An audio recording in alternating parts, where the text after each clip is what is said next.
Javier Duarte, le decía es que hay que seguir insistiendo en la reforma judicial, aunque desde la UNAM incluso estén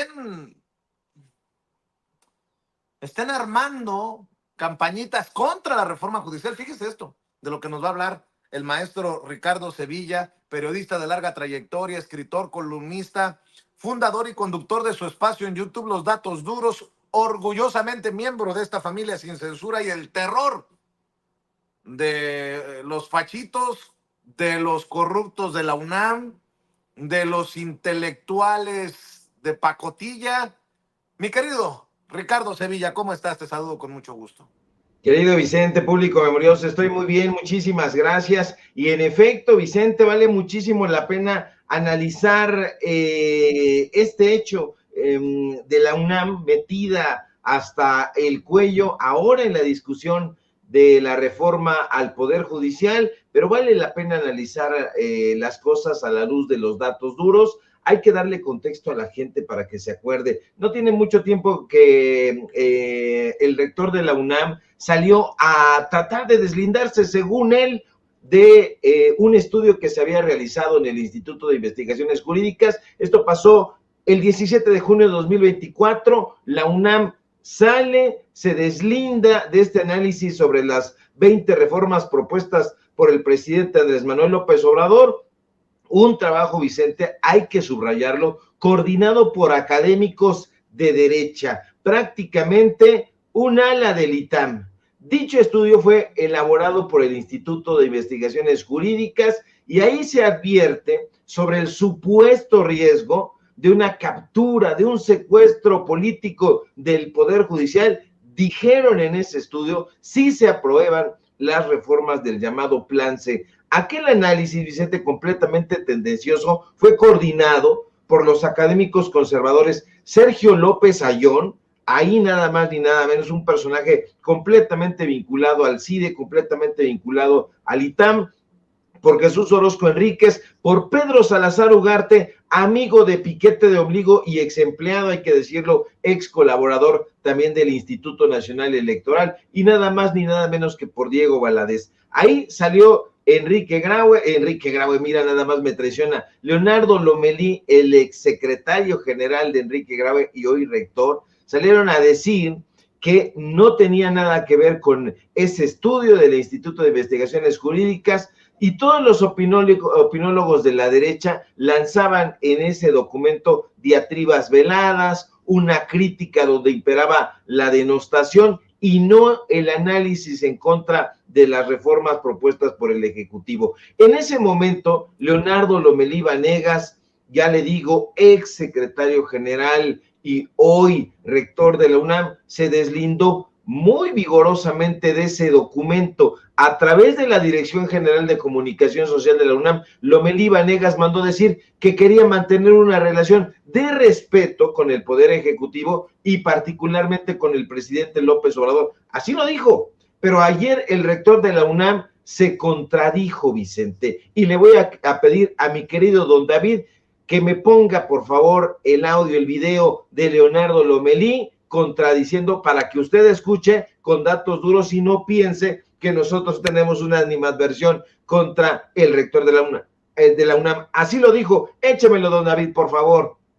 Es primordial que consideremos la independencia judicial y la división de poderes como ejes centrales de este intercambio de ideas, pues son la garantía para que las decisiones de las y los jueces se basen en el derecho y la jurisprudencia y no en presiones externas o intereses de grupo.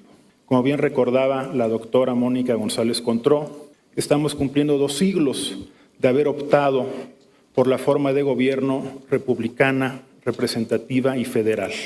Sin duda han sido 2 siglos de una evolución política azarosa, en donde queda pendiente todavía consolidar plenamente el federalismo y la división de poderes. En ese sentido, no puede haber retrocesos en estas materias. También se debe asegurar que las y los funcionarios judiciales cuenten con los saberes, las habilidades, las condiciones y las herramientas necesarias para ejercer su labor con autonomía, ética y profesionalismo. Por estas razones, la justicia debe ser asequible, visible y entendible para todas y todos. El acceso a ella es un derecho humano inalienable. Vaya palabras de Leonardo Lomelí Vanegas, usted lo acaba de escuchar. Llega con la espada desenvainada, Vicente, y dice que es primordial que consideremos la independencia judicial.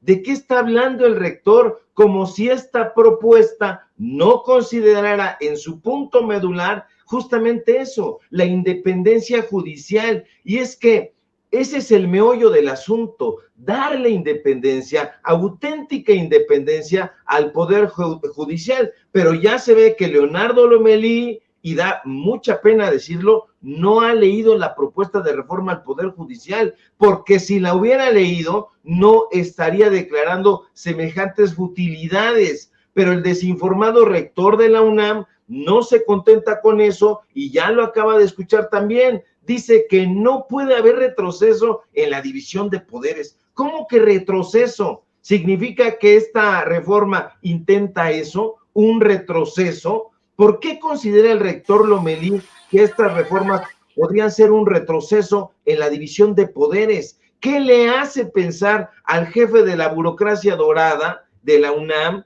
que así va a ser? Infelizmente, Vicente, tanto Leonardo Lomelí como los últimos rectores de la UNAM son cada vez más, personajes más polémicos y tratan de meter su cuchara en otros lugares. La grandeza de la UNAM, lamentablemente, y lo hemos dicho, ha quedado en el pasado. Hoy destacan solamente en algunas áreas, debe rescatarse de las garras de la casta dorada que la dirige mediocremente. Infelizmente también la UNAM ha dejado de ser autónoma desde hace por lo menos una década, por lo menos, porque está tomada por un grupo conservador. Hace falta que la comunidad universitaria, y me refiero a los profesores, a los alumnos, se organicen y luchen para que eso cambie de una vez por todas. El rector, Vicente, tiene un polvorín en la UNAM y no se ocupa de eso. En febrero pasado, usted se acordará, dimos a conocer aquí en Sin Censura que la Unidad de Inteligencia Financiera había bloqueado cuentas de la Facultad de Medicina. ¿Se acuerda? ¿Por qué? Por irregularidades. ¿Y qué hizo la Dirección Jurídica de la UNAM? Más rápida que Speedy González, más rápida que el Correcaminos, salieron a informar que nunca les había llegado la notificación y que iban a meter un amparo para suspender el bloqueo y liberar las cuentas bancarias. Es que son amparos y amparos, porque esta estructura burocrática de la UNAM se ha mantenido incólume, no ha cambiado un ápice. En la UNAM hay acoso laboral, hay paros en las escuelas y facultades. El CCH, y la gente lo sabe muy bien porque ve las noticias, está hecho trizas. En lugar de ocuparse de eso, Leonardo Lomelí ha decidido meter su cuchara ahora en el tema del Poder Judicial. El escenario es lúgubre en la UNAM, la burocracia dorada está muy tranquila, ganando, por cierto, más que el presidente de este país. Acuérdese usted cómo la han desvalijado. En épocas de Lorenzo Córdoba le dieron algo así como 30 millones de pesos a la UNAM por un trabajo de monitoreo. Se estaban repartiendo el pastel, la UNAM, el INE, y a cambio de millones estuvieron también dándole lana desde el frustrado aeropuerto de Texcoco. ¿Se acuerda? Ese aeropuerto que era un fango. No puede negar todos los datos duros que nosotros hemos ido presentando a lo largo de meses, quizá probablemente hasta de un año y medio, a partir de reportajes de investigación. No hay autonomía en la UNAM, hay simple y sencillamente una burocracia dorada, hay opacidad, hay interferencia en los procesos democráticos. Ahora, la pregunta, ¿por qué no explican en la UNAM qué hace en su junta de gobierno, por ejemplo, Enrique Cabrero Mendoza? Un sujeto acusado,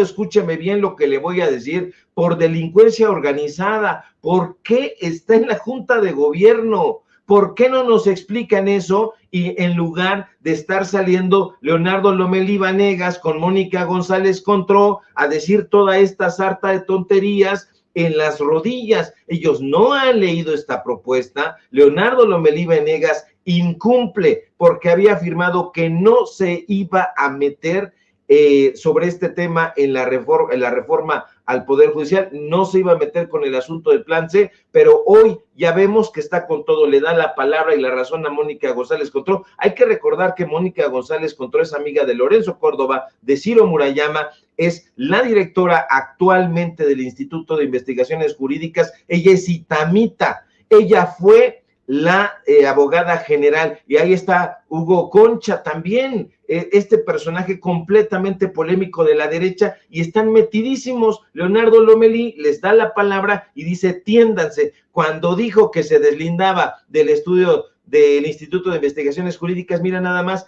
todos los personajes que comparecieron el día de ayer en la UNAM para lanzar diatribas, dardos pestíferos en contra de la reforma del Poder Judicial, son los mismos que hicieron posible ese documento, ese estudio. Así que solamente fue, mi querido Vicente, de dientes para afuera.